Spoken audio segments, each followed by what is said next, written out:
Hello Canada, my name is Chike Agbasi and this is why I should be Canada's next great Prime Minister.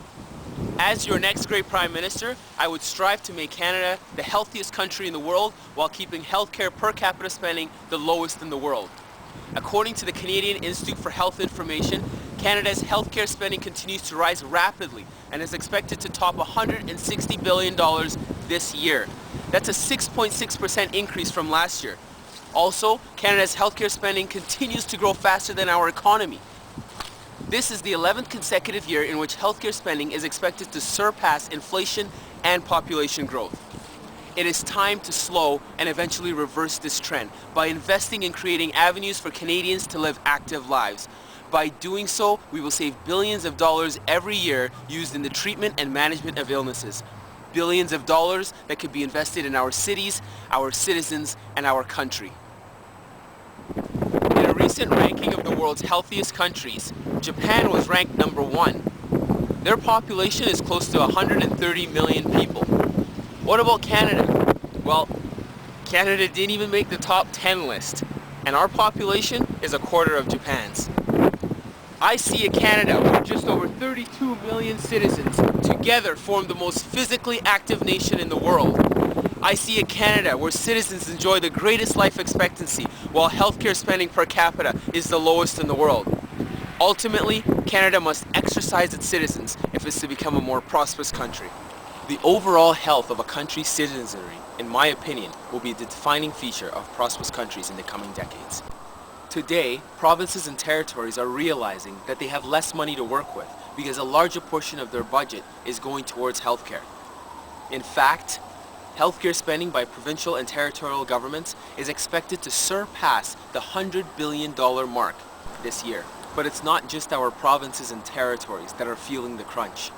Currently, our federal government spends just over 10% of the country's gross national product on healthcare, with no apparent end in sight.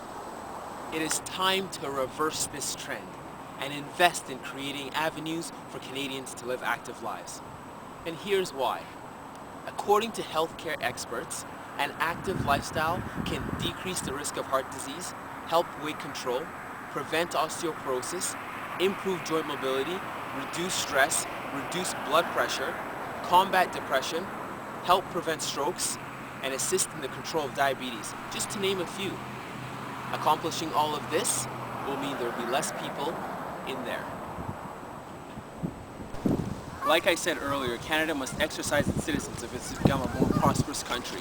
And here's how. First off, there would be the much needed political commitment at all levels of government. Each level of government would be responsible for implementing their share of an active Canada strategy through programs, services, and initiatives. The strategy would target schools and workplaces across the country. Through government funding, schools and businesses will be able to provide result-driven programs and services that enhance the health of students and employees. Also, the strategy will establish more physical activity features such as safe pedestrian pathways, safe cycling and walkways, parks, and playing facilities for sports and recreation. If we create avenues for Canadians to live active lives, we will save billions of dollars every year used in the treatment and management of illnesses. These savings will allow Canada to invest in its cities, its citizens, and ultimately the country. If I become Canada's next great Prime Minister, there would be an opportunity for every Canadian citizen, regardless of age or income, to live an active lifestyle.